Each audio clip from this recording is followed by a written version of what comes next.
noite para todos, sejam super bem-vindos. Nesta noite que não está tão fria, né?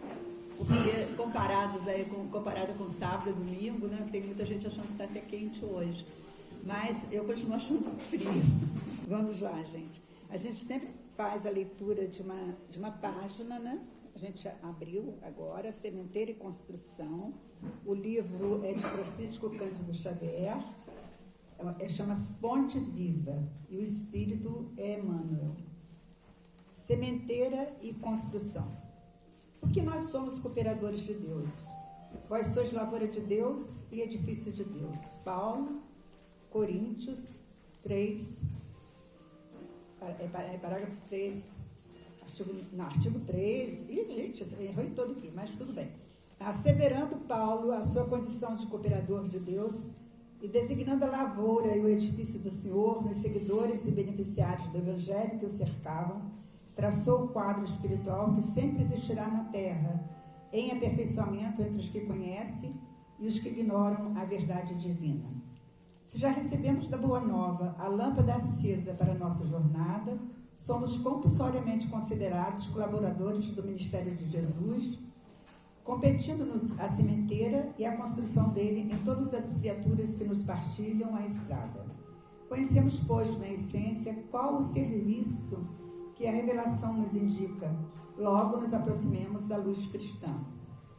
Se já guardarmos a bênção do Mestre, cabe-nos restaurar o equilíbrio das correntes da vida, onde permanecemos ajudando aos que se desajudam, enxergando algo para os que fazem cegos e ouvindo alguma coisa em proveito dos que permanecem surdos, a fim de que a obra do reino divino cresça, progrida e santifique toda a terra. O serviço é a plantação e edificação, reclamando esforço pessoal e boa vontade para com todos. Portanto, de conformidade com a própria simbologia do apóstolo, o vegetal pede tempo e carinho para desenvolver-se, e a casa sólida não se ergue num dia. Em toda parte, porém, vemos pedreiros que clamam contra o peso do tijolo e da areia, e cultivadores que detestam as exigências do adubo e proteção à planta frágil. O ensinamento do Evangelho, contudo, não deixa margem a qualquer dúvida. Já conhece os benefícios de Jesus, é colaborador dele na vinha do mundo e na edificação do espírito humano para a eternidade. Avança na tarefa que te foi confiada e não temas. Se a fé representa a nossa coroa de luz, o trabalho em favor de todos é a nossa bênção de cada dia. Que assim seja. A Ruta vai fazer a prece inicial. Jesus, Divino Mestre, aqui estamos para mais uma noite de aprendizado e te agradecemos. Te agradecemos pelo dia de hoje, agradecemos pela nossa vida e que a gente possa aprender, ouvir e praticar lá fora tudo o que vamos ouvir aqui hoje. Que assim seja, graças a Deus. Bom, meus irmãos, aqui a gente tem umas cartas nas mangas, né? Faltou um, a gente joga o Júlio. Mas hoje é dele mesmo, hoje é o dia dele mesmo. Dia 10, né, é a palestra dele mesmo. Mas na falta da Janice, ele nos substituiu. Então, a gente sempre agradece ao Júlio pela boa vontade dele estar aqui conosco. E hoje ele vai falar sobre felicidade, né? Que bom. Boa noite. A gente vai falar sobre felicidade, né? Falar. Não vamos trazer nenhuma receita, nada disso, porque não existe, né? Felicidade é uma coisa, eu diria, abstrata, porque cada um enxerga a felicidade de uma maneira, né? A ideia é a gente não se deixar plastificar, não deixar que a nossa felicidade seja plastificada pelo meu velho inimigo sistema, que eu sempre falo dele aqui. Entendeu? Então essa é a ideia. É não deixar que plastifique a nossa felicidade. Então a gente já falou um pouco sobre isso, né? Então, é tudo o que a gente faz, né? A gente tem em vista a felicidade, né?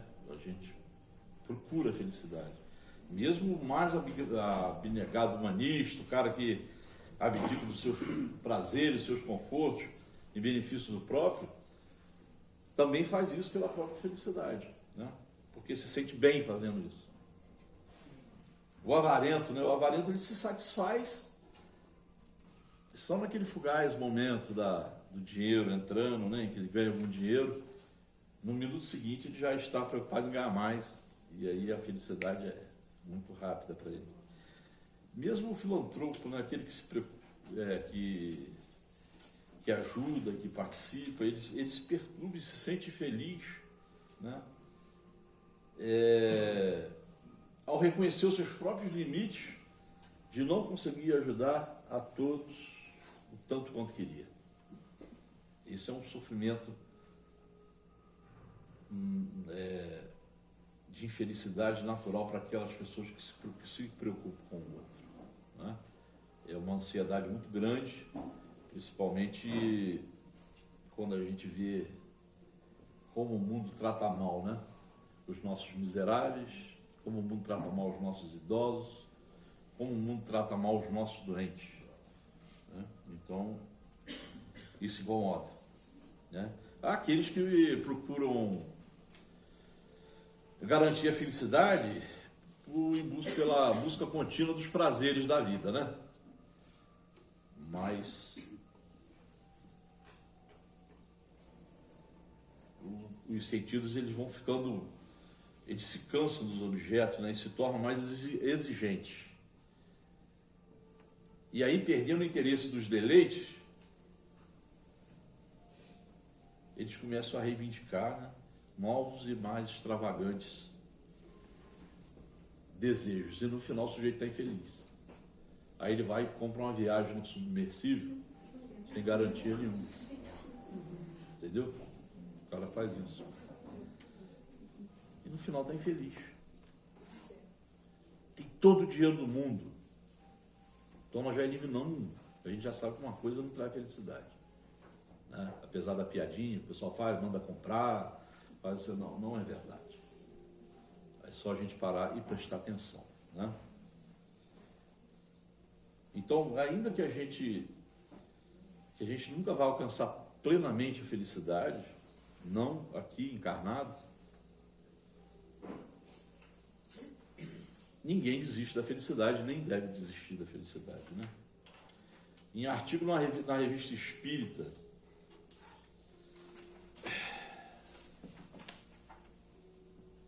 intitulado Espiritismo em 1860, Kardec conclui que o Espiritismo, na sua missão de iluminar consciências e destruir o materialismo, olha o que Kardec fala, tem ajudado a criatura humana a entender e construir a própria felicidade. Então, quando a gente vai para o lado filosófico, a ideia desse estudo aqui surgiu num grupo de estudos que nós temos aqui nas terças-feiras. A gente estuda o Livro dos Espíritos, às vezes que nem abre, e a gente fica discutindo as coisas da vida, né? E essa coisa da felicidade surgiu nesse grupo de estudo aqui, com um material que um amigo meu, já falei da outra vez, me mandou e tal, e a gente acabou falando, e a gente falou horas e horas sobre essas coisas, né? Então, Kardec fala isso, não é? Está lá, quando você vai pesquisar a filosofia espírita a fundo, você vai encontrar. Então ele diz isso, que a missão do Espiritismo é de iluminar consciências e destruir o materialismo. A única forma de ajudar a criatura humana a entender e a construir a própria felicidade. Raul Teixeira, que também é um grande escritor espírita, no livro Vidas e Valores, afirma: podemos ser felizes na Terra, sem esperar a felicidade dos reinos dos céus, que é aquelas que as religiões prometem, né? Que é só depois da morte. Porque aprendemos que a felicidade maior não é propriamente aquela que apenas nós vivenciamos, mas aquela que experienciamos doando-nos aos outros, né? E aí tem um sociólogo espanhol, ele é presidente da Fundação Mundial da Felicidade. Ele criou uma fundação para estudar a felicidade, para descobrir, junto com várias universidades, o caminho da felicidade, como é que funciona a felicidade no nosso psiquismo, no nosso inconsciente e no nosso consciente. Então ele garante que a felicidade através das pesquisas, ele garante que a felicidade é uma técnica e é preciso praticá-la, né? Então, através dessas pesquisas com universidades em vários países, eles chegaram a alguns caminhos possíveis e que levam diretamente às orientações da ética e da moral de Cristo. Eu vou falar que vocês vão perceber, é sempre a ética e a moral de Cristo. Aquilo que Cristo preconizou, aquilo que Cristo pediu para nós. Amar a Deus sobre todas as coisas e ao próximo como a ti mesmo. Então as pesquisas mostraram que o interesse pelo próximo, empatia, compaixão, quando uma pessoa oferece ajuda a outra, se cria um vínculo. E essa é uma das formas de ativar a felicidade. Então ele diz que ser feliz é uma escolha. É uma escolha. Para quem pode escolher. Né? Aqui não é autoajuda nem positividade tóxica. Não. Entendeu? Ser feliz é uma escolha para quem pode escolher. Porque há pessoas que não têm essa facilidade. Nós temos que estar atentos a isso. A forma como a gente lida com as pessoas que não conseguem. Essas pessoas precisam de ajuda. Né? Então nós lidamos hoje, a gente tem falado disso também aqui constantemente, com uma pandemia de depressão. Então nós temos que saber lidar com essas pessoas. E a gente só vai saber lidar estudando, entendendo, sabendo que palavras podem ser muito cruéis para uma pessoa que está nesse estado. Então nós temos que entender que a nossa felicidade, ela também depende da felicidade do outro. Né? A felicidade tem a ver com a responsabilidade social. É importante que a gente tenha isso. Porque, como diz o poeta, não dá para ser feliz sozinho. Então nós precisamos de um novo sistema para um mundo mais feliz. Na questão 806 do Livro dos Espíritos, os Espíritos afirmam que as desigualdades sociais são obras dos homens e não de Deus. Então, se é obra nossa, nós temos que consertar. É a nossa tarefa. Né? É preciso que a gente desenvolva um sistema de filosofia da felicidade. E aí a gente tem que prestar atenção nos detalhes. Né?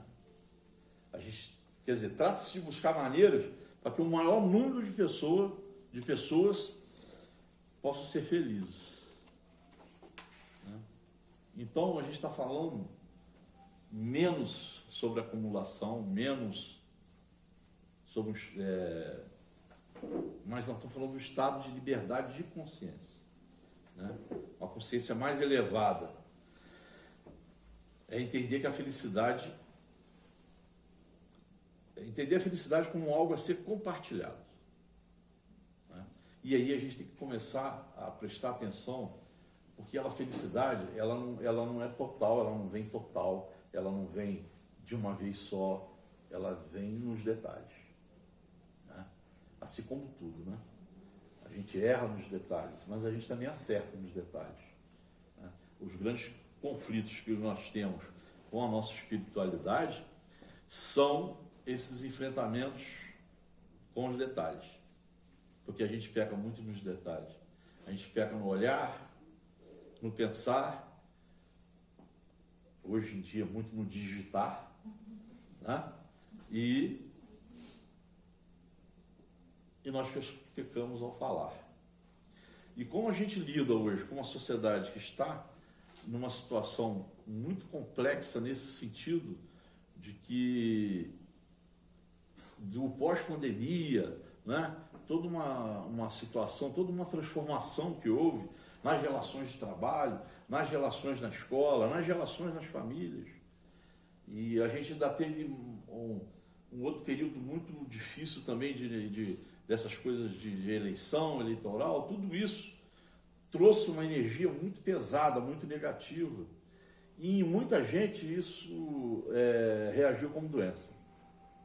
Virou doença. E virou essa doença terrível de se combater, de se cuidar, de se tratar, que é a depressão com as suas várias nuances. Né? Ansiedade, ideação suicida, tudo isso que afeta o ser humano e que foi algumas das consequências desse período turbulento que nós passamos. E aí, quando a gente se dá conta, principalmente quando acontece próximo da gente, com um amigo ou com alguém da família, você percebe o quanto você está despreparado para lidar com isso. E são pessoas que você ama, mas você não dá conta, né? E nós não estamos dentro de um sistema que nos permite procurar ajuda com facilidade, né? Porque, na verdade, aqui nós temos que fazer aquilo que o Espiritismo diz, é procurar a ciência. Então, nós teríamos que ter um acesso mais facilitado para procurar um psicanalista, um psicólogo, né?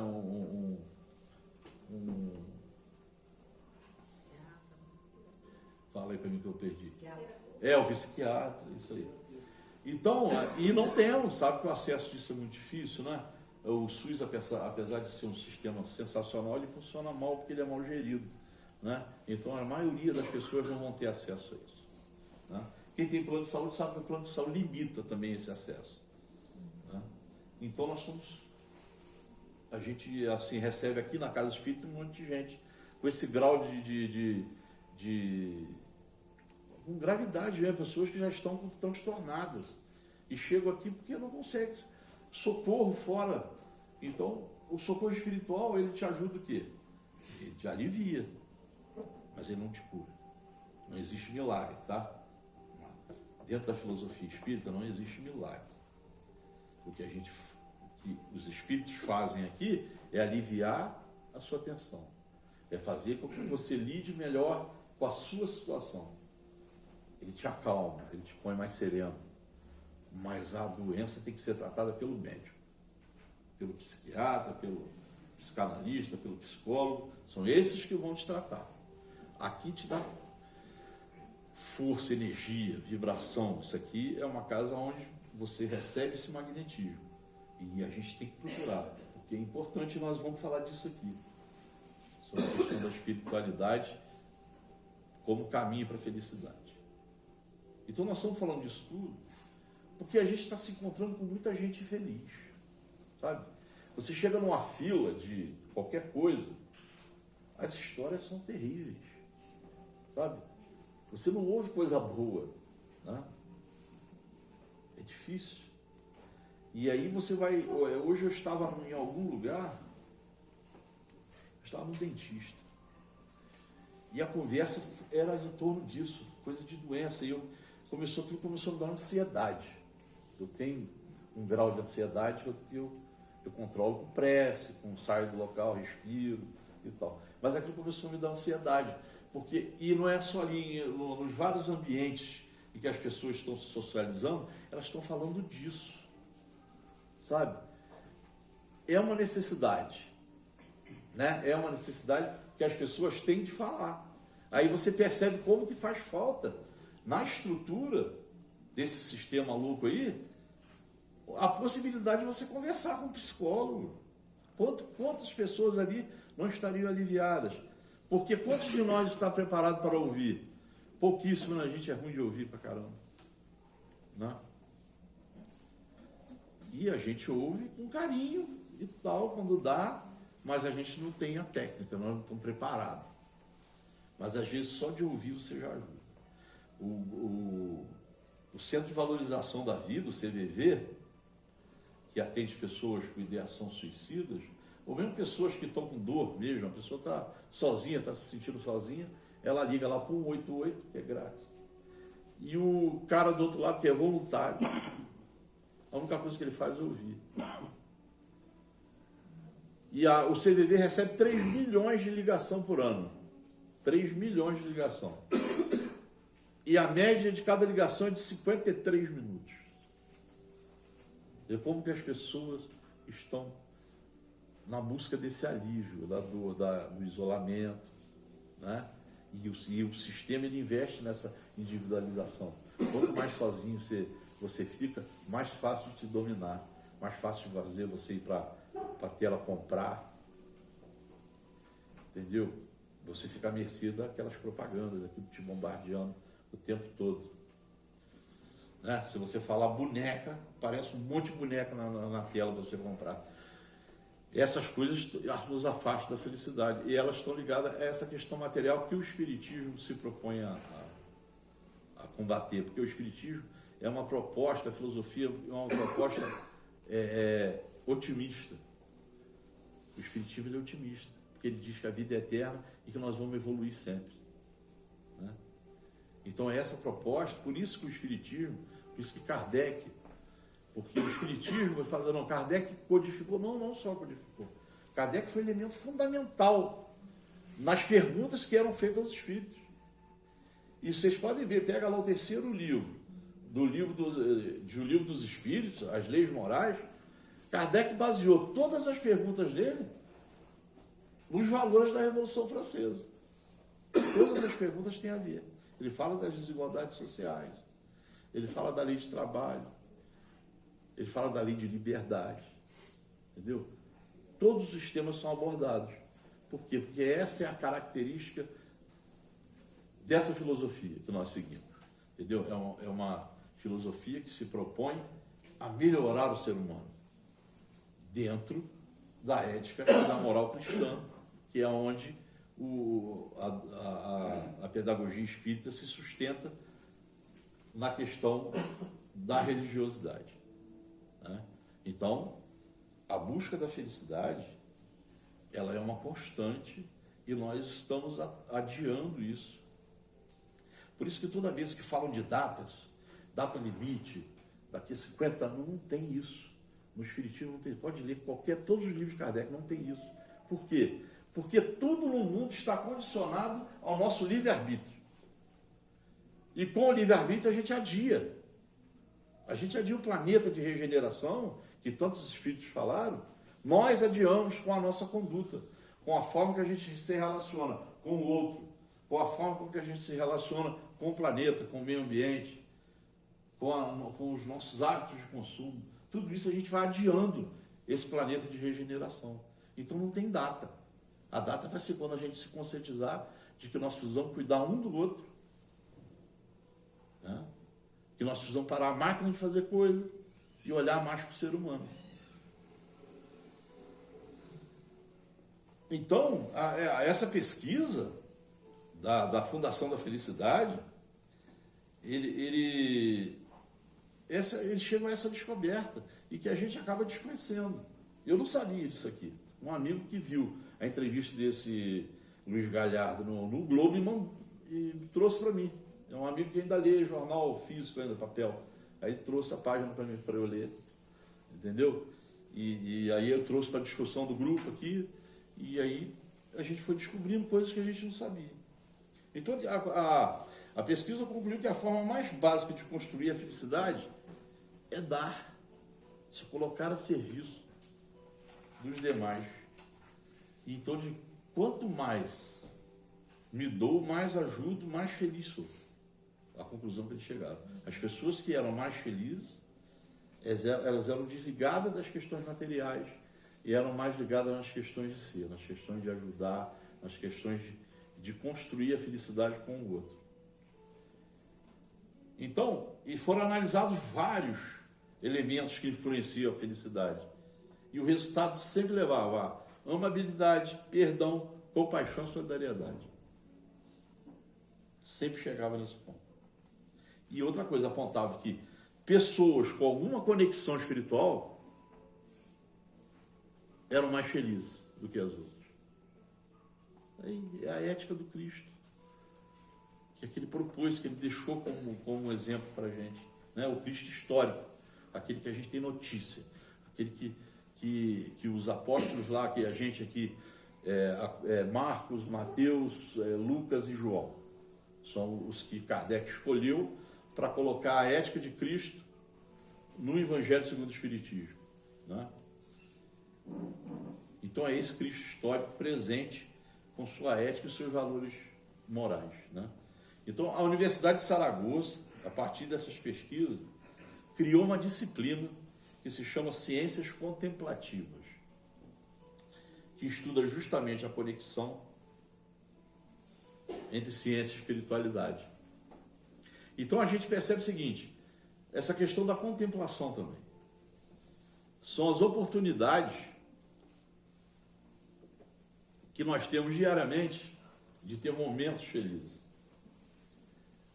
Se a gente se desligar dessa máquina doida que faz a gente acordar de madrugada, trabalhar o dia inteiro, comer mal, né? Porque você precisa sobreviver. Você está dentro do sistema, você precisa sobreviver. Então ele chama a atenção para a gente para algumas atitudes pequenas, não precisa ser pequenas transformações que você vai fazendo, sabe? Para 5 minutos e olha para uma árvore, olha para o movimento que os passarinhos fazem, olha para o rio que está passando, olha para o seu filho, cara, dá um abraço no seu filho, no seu neto, e pensa que coisa maravilhosa que é aquilo ali, que mágica que Deus te proporcionou. Quantas vezes a gente faz isso por dia? Quantas vezes a gente olha para o nosso entorno? É um exercício. Por isso que ele diz lá atrás, no início, que a felicidade tem uma técnica. E nós precisamos desenvolvê-las. E nós que nos preocupamos com a nossa condição espiritual, nós que vimos aqui nas segundas-feiras, receber o passe, receber essa energia, a gente sabe que a gente sai daqui melhor do que chega, entendeu? É visível, a cabeça da gente funciona de outra maneira, quando você segue, quando você começa a estudar, né? As pessoas que estão nos grupos de estudos, todas podem dar o depoimento transformador. Por quê? Porque você começa a falar de coisas que não tem a ver com o seu trabalho, não, você fala de coisas que tem a ver com a sua vida, com a sua essência. Então as descobertas, elas são muito grandes nesse convívio. Mas a gente faz pouco isso. Sabe, essas rodas de conversa, elas são importantes. Então nós temos que começar a ficar atentos a esses detalhes, aquelas coisas mínimas, sabe? Você parar para tomar um café com alguém que você gosta, com a sua esposa, com o seu marido. Cara, para aquele momento e sorve junto com o café aquele momento. É assim, a construção da felicidade ela é assim. As técnicas, como eles apresentam aqui, elas são simples, né? E eles criaram a ciência contemplativa exatamente para isso, para discutir aquilo que a gente não vê, né? Aquilo que passa pela gente todo dia e você não vê, você não observa, né? Essa avenida nossa aqui, ela é sensacional. E agora o rio está mais limpo, então você tem vida nela toda. Você tem vida na água, você tem vida nas árvores, você tem vida... E tem fruta a dar com pau, daqui até lá embaixo. Tem frutas que muitos nem conhecem. Tem lá eles chamam uva do Pará, dá uma raizinha e é doce igual mel. Tem uns 3 árvores dessa ali na avenida. E abacate é o que mais tem, uma sobra abacate. Amora, fruta do conde. Tudo isso tem aqui na avenida. E a maioria dos friburguenses não sabe disso. Os 190 mil friburguenses, a maioria não sabe que tem aquilo ali. Aí tem lontra. A lontra é o bicho mais engraçado que existe. Porque eles brincam o dia inteiro. Eles mergulham, eles brigam de bater um no outro. E pescam. Eles estão ali no edifício Itália. Mora ali um casal ali. Sabe? Essas coisas estão tudo aqui, na nossa presença. A gente pode passar de olhar, prestar atenção. 3 minutos você vai ver movimento de um monte de coisa ali. Vários tipos de pássaros. Então é isso, a felicidade é assim, é feita de coisas, sabe, que parecem pequenas, mas não, são profundas. Mas nós estamos tão engolidos por esse sistema devastador que a gente não presta atenção. Sabe? E a gente não presta atenção nem nos nossos filhos, na pessoa que divide a casa com a gente. A gente não presta atenção. A gente não presta atenção nos nossos velhos. Esses dias eu levei um susto. Minha mãe sofreu uma queda, teve uma fratura no crânio, ficou 8 dias no CTI. Aí eu me dei conta como que eu estava longe da minha mãe. Sabe, na hora que eu quase perdi. Graças a Deus agora ela está recuperada e está em casa. Mas o meu olhar para ela é outro. O meu irmão também é trabalhador da casa, vocês viram ele sempre aqui, mas teve um AVC, graças a Deus está se recuperando. Mas eu me aproximei muito mais dele. Por quê? Porque você não se dá conta. Ele estava ali comigo todo dia. Minha mãe mora num apartamento debaixo do meu. E eu não prestava atenção neles. Porque a gente se deixa engolir pelo sistema. Sabe? Eu só lembrava dela no dia de levar no médico. Entendeu? 2 vezes por mês. Mas sentar, conversar, tomar um café, almoçar com ela, entendeu? Essas coisas a gente vai deixando. E aí quando você presta atenção, passou. Aí vão ter que esperar a outra encarnação ou se encontrar lá do outro lado. Então, essa cadeira, essa disciplina, Ciência Contemplativa, a função dela lá na Universidade de Saragoça é estudar a conexão entre ciência e espiritualidade. E esse é um caminho que está crescendo muito. Vocês lembram do Marcelo Gleiser, um físico que fazia até um físico que transformava a coisa da física mais popular, tinha até um quadro no Fantástico, depois teve um programa domingo de manhã. Esse cara é ateu, mas inteligente. E com o tempo ele foi descobrindo o que todo cientista sabe, que existe alguma questão que eles não têm resposta. Eles não queriam dar o nome disso de espiritualidade. Eles tentavam tornar essa coisa mais palpável. Né? Isso aí para eles é viagem, essa nossa coisa de acreditar em espírito, acreditar em Deus é coisa de... Mas ele foi mudando. Aí há 4 anos atrás ele recebeu o prêmio, que é o Nobel de Espiritualidade do Mundo, ele recebeu. Porque ele começou a entender, e agora ele lançou um livro ano passado sobre isso, que eu não estou com o nome na minha mente agora, mas ele lançou um livro sobre exatamente isso aqui, ciência e espiritualidade. Isso que é fundamental uma para a outra. Inclusive porque a ciência ela trabalha sempre com pergunta, né? E a espiritualidade também. Qualquer caminho espiritual, independente da denominação, ele está sempre à procura de algo. Da onde vim, o que eu sou, essas são sempre perguntas. Né? E o Marcelo Gleiser agora está se espiritualizando de alguma maneira e escreveu esse livro. Né? Então, se o objetivo é um mundo feliz, nós precisamos entender que é preciso rever a nossa relação com o ter. Né? Nós temos que rever o nosso olhar para o próximo e nós temos que rever a nossa relação com o divino. Né? Porque nós sabemos o que o divino quer, porque o filho dele veio aqui para dizer para a gente. E não só dizer, como dar exemplo. Né? Quando Jesus enfrenta aquelas 40 noites lá, que as outras denominações dizem que ele enfrentou o demônio, né? Foi tentado pelo demônio durante... E, na verdade, não é esse o entendimento que nós espíritas temos. Na verdade, nós entendemos que aquelas 40 noites são um número simbólico. Na verdade, naquele momento, Jesus, que tinha passado um tempo com os essênios lá, estudando, para poder assumir, porque ele se fez homem, né? Ele veio como homem. Ele nasceu naturalmente, como todos nós. Então, ele teve que descobrir, né? Todo o conhecimento que ele tinha, ele teve que desnudar. Então ele teve o apoio dos essênios, né, onde João também estudou, antes que veio antes dele. E quando ele volta, quando ele é batizado por João e que ele toma consciência da tarefa dele, ele tinha que se livrar da condição humana dele. Né?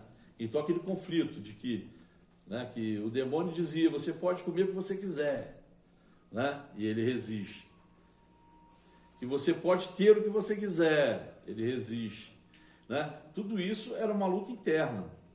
Na verdade, ele estava combatendo o humano dele. Ali ele está pagando o humano dele para assumir a sua plena espiritualidade, para naquele curto espaço de tempo, ele colocar a sua mensagem para o mundo. Né? E essa mensagem, ela vem exatamente com essa orientação divina. E aí ele mostra para nós, o tempo todo, Jesus não tinha posse de nada, não se apossou de nada. Jesus podia ter vindo numa carruagem de ouro, podia ter ido para um belo castelo, mas não era essa a mensagem. A mensagem que Deus queria trazer para nós é a mensagem do Deus de amor ao próximo, né? De um Deus que não tinha ligação com a coisa material. Então essa foi a mensagem que Cristo veio nos trazer. Então, o desejo de ser feliz, ele é inerente, né, a todos nós humanos.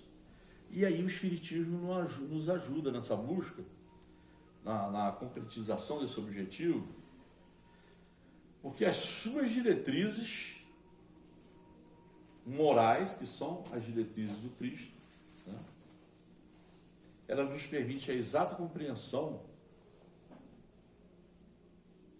do que é a verdadeira felicidade, né? E quais são os meios para nós atingirmos esse estado da alma. Então, a filosofia espírita, ela nos dá dicas fundamentais sobre felicidade.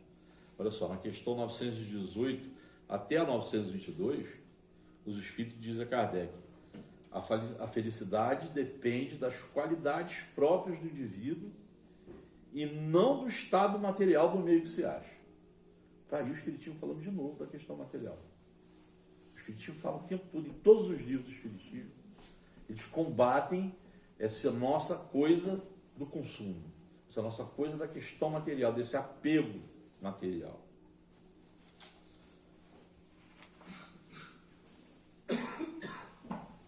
Aí, olha só o que diz lá na questão 922.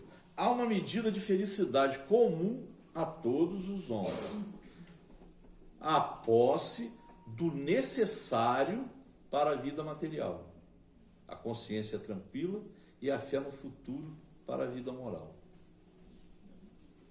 O homem é quase sempre obreiro de sua própria infelicidade.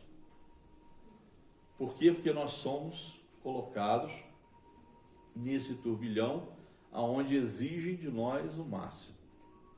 E é o máximo no sentido material. Não é o máximo no sentido espiritual, né? Você tem que produzir, você tem que ter uma bela casa, você tem que formar bem seus filhos, você tem que ter um carro novo, e isso vai te consumir. Inclusive aqueles que não conseguem ter isso, que são a maioria, mas eles se consomem por isso, por não ter aquilo.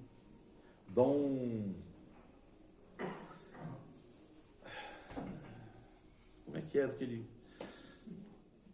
Dom Herculano, né? Herculano Pires. Não, Herculano Pires é o nosso aqui. Daqui a pouco eu lembro dele. Ele esteve aqui no Anchieta aqui. Não estou lembrando também.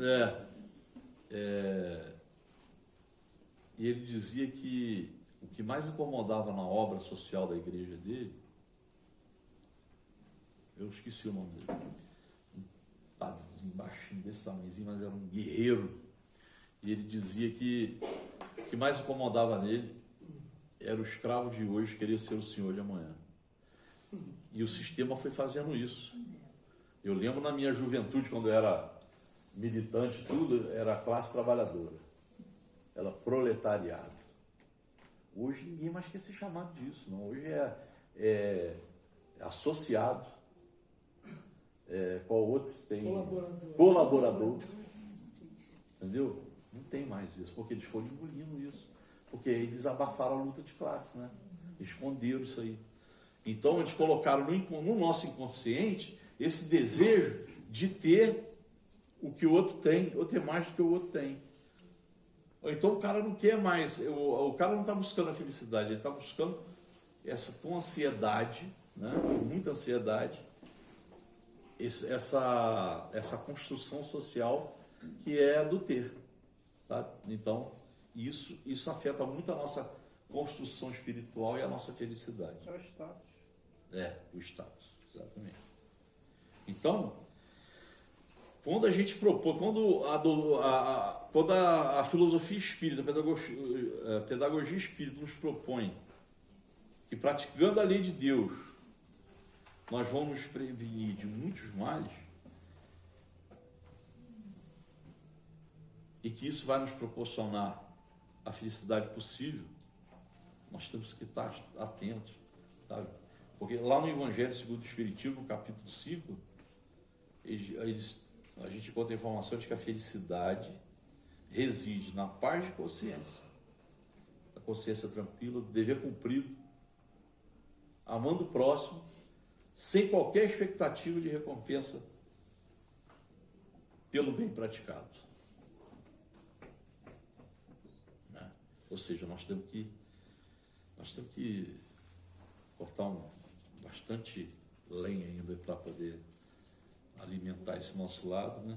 Então, em O Céu e o Inferno, Kardec reforça, de novo, olha só, gente, a felicidade não é pessoal.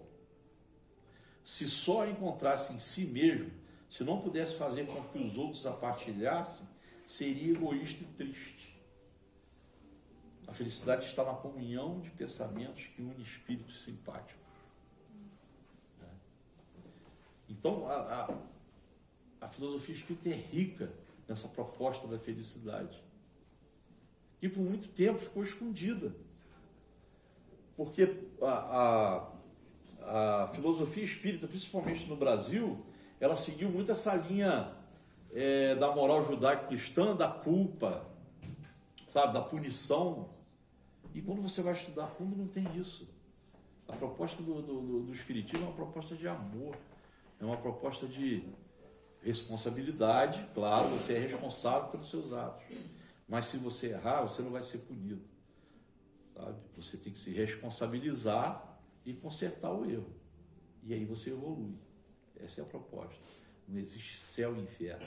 Você não vai queimar eternamente, sabe? E nem vai viver eternamente lá ouvindo musiquinha de anjo, aquele rio de Nescau passando. Não é isso. A proposta do Espiritismo é que a gente tenha sempre no nosso coração o desejo, porque a felicidade está nisso, de ajudar o próximo. Então, mesmo na erraticidade, mesmo quando a gente estiver no mundo espiritual, nós vamos querer vir aqui ajudar quem a gente ama. E no momento que a gente encontrar o nosso caminho de luz, e que nós fomos espíritos de luz, que nós vamos ser, que o projeto de Deus para todos nós é a perfeição, ainda assim nós vamos querer vir para planetas inferiores para dar o nosso auxílio. Porque a proposta do Espiritismo é o trabalho, nós vamos trabalhar eternamente. Só que é esse trabalho que traz felicidade. Não é o trabalho nosso aqui. E a gente fica doido para fazer 65 anos. Né? Aí quando você vai se aposentar, eles tiram 40%, 50% do que você teria direito, porque é isso aí. Então a felicidade não é pessoal. Né? Em Obras Póstumas, o codificador afirma: aquele que se esforça seriamente por melhorar, assegura para si a felicidade já nessa vida. Então, nós temos a oportunidade de fazer, por isso que eu concordo plenamente com a conclusão que a pesquisa da Fundação da Felicidade chegou, que a felicidade, ela tem método, né? Deixa eu lembrar aqui o que ele falou aqui. Ela tem método. Então, eu acredito nisso. Não me perdi aqui, mas ele disse isso, que tem como praticá-la, tem como desenvolver a prática da felicidade. Através disso, das mudanças de hábito, da mudança do nosso olhar. O nosso maior patrimônio são os sentidos. Né? Então nós temos que fazer um bom uso deles. Então nós temos que melhorar o nosso olhar, organizar o nosso olhar para as coisas belas que passam no nosso entorno, a partir da nossa família, a partir do quintal da nossa casa. Né? A gente tem muita coisa linda para enxergar. Então, essa mudança de hábito, da forma, a gente não sair mais no automático. Sabe? Esse dia me mostraram um vídeo, um monte de bonequinho andando assim, um atrás do outro, né? E entra no túnel, sabe? A gente está virando assim isso. Lá naquele filme do Chaplin também, lá do templo, lá do Tempos Modernos, a gente está virando aquilo ali, que ele previa lá em 1920, eu acho que foi aquele 36. filme. 36. Você vê, a gente está virando aquilo. A gente está entrando no sistema, sendo engolido pela máquina, e nós estamos nos transformando. E nós não podemos, nós espíritas, nós temos que mudar o mundo. O espírita é o guarda-chuva de todas as religiões do espiritismo. Todas as religiões cabem no guarda-chuva do espiritismo. E nós temos que ser os formadores, os mensageiros da felicidade possível. E nós temos que ser o mensageiro de dizer, não é tendo coisas, é fazendo coisas pelo próximo, entendeu? Fazendo pela sua família, pelo seu vizinho, pela sua comunidade. Então, diante das explicações racionais da filosofia espírita, o que Kardec sempre propôs que fosse aqui uma fé raciocinada. Por isso que a gente tem grupo de estudo. Aqui não tem uma pessoa que vai chegar aqui e vai falar a verdade absoluta. Não tem. Esse estudo aqui veio com contribuição de todo o grupo que estuda aqui na terça-feira. Entendeu? Por quê? Porque a gente discute isso. Entendeu? É a fé raciocinada. A gente senta aqui, às vezes uma colega traz uma situação da vida dela e a gente começa a conversar sobre aquilo. E a gente começa a trocar, sabe? E quando vê, você nem pegou no livro dos Espíritos ainda. Né? Mas nós estamos discutindo caminhos para melhorar a nossa vida. E esses caminhos sempre se afastam da questão material. Tem que olhar o simples. Exatamente. O arroz com feijão, não é o espaguete à carbonara, nem o arroz à piemontese. É o arroz com feijão. E a fé raciocinada, como a fé raciocinada, a filosofia espírita, ela é otimista, ela deixa claro que nós podemos e devemos ser felizes. E mais do que isso, devemos trabalhar, que é aí que eu acho que é a grande missão nossa. Trabalhar para espalhar a felicidade à nossa volta. E é simples, chama a atenção do seu amigo, da sua amiga, do seu companheiro, da sua companheira, para uma flor que abriu, para um passarinho que apareceu diferente. São essas coisas. Essas coisas nos dão momentos lúdicos, momentos de felicidade. E é isso que vai construindo. Que a gente vai se afastando um pouco, né? Da pessoa que gosta de fazer caminhada, né? Fazer passeio. Caminhada eu não aguento tanto porque eu peso muito, mas um passeio, entendeu? De vez em quando tem uns amigos que fazem umas caminhadas leves, que não são aquelas profissionais, e aí é muito lindo, cara, porque aí é aquela caminhada que você para observar, para tirar foto de um arbusto, uma florzinha, sabe? As flores mais lindas, se vocês observarem, são aquelas miudinhas, são umas pequenininhas, que são sensacionais, parece uma joia, né? E a gente às vezes não observa, a gente passa, aqui na avenida tem, eu já observei no canto ali, tem essas florzinhas meio amarelinhas, rosinhas, tudo, coisa maravilhosa. Então, é um exercício que eu convido, eu estou tentando fazer. E estou descobrindo muita coisa bonita. E eu acho que essa proposta de felicidade, ela está aí. E nós temos que tomar cuidado. Da outra vez eu falei para vocês, quando eu prometi que ia falar de felicidade aqui, eu falei do Butão, que é o país mais feliz do mundo. Não é mais. E eu vou dizer a vocês por quê. Infelizmente. Mais uma vez eu vou falar do sistema. Os jovens do Butão se entregaram aos celulares. E eles estão reivindicando mais tecnologia, mais. E o Butão não é mais o país mais feliz do mundo. Agora é a Finlândia. O Brasil em 2017 era o 19º. Ano passado, 2022, que é aquela medição que eu falei para vocês, a felicidade eterna bruta que a ONU está fazendo nos países. Nós ficamos em 38º. Mas não podemos melhorar, porque não tem país mais lindo que esse aqui. E rezar muito para o pessoal do Butão, porque o Butão é uma sociedade onde não tinha tecnologia, não tem indústria, né? Eles fizeram muito interessante, que eles fizeram, eu estava vendo um documentário que eles fizeram, e a partir de 2006 eles abriram para o turismo. Não, eles vivem de turismo, mas em 2006 eles abriram as montanhas, para que as pessoas pudessem subir. Tem construções lindas na montanha, e aí é impossível entender como é que conseguiram fazer aquelas construções. O que aconteceu? Uma série de tempestades, uma atrás da outra, que nunca tinha acontecido. Eles entenderam que os espíritos se incomodaram, que invadiram o terreno sagrado e pararam de fazer os passeios. E parou a chuva, parou os temporais, pararam. Nós que acreditamos no espírito sabemos que eles realmente não queriam. Né? Então eles viviam viviam basicamente da produção de arroz e de receber turistas, são muito gentis, né? Porque num país feliz você vai ter gentileza, né?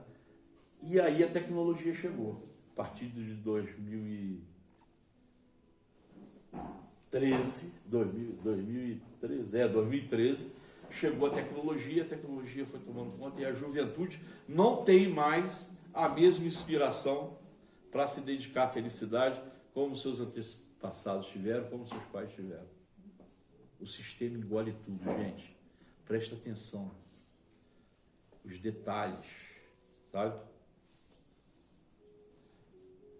Esse movimento do LGBTQIA+, antes eram tratados com porrete pela polícia, cacetete, quando começaram as primeiras paradas.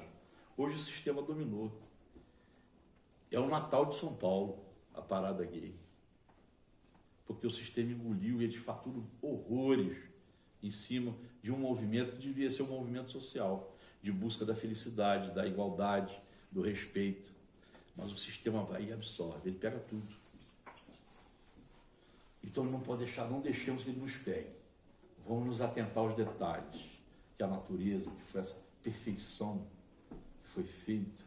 Cara, quando eu vejo as cores dos passarinhos, eu fico emocionado.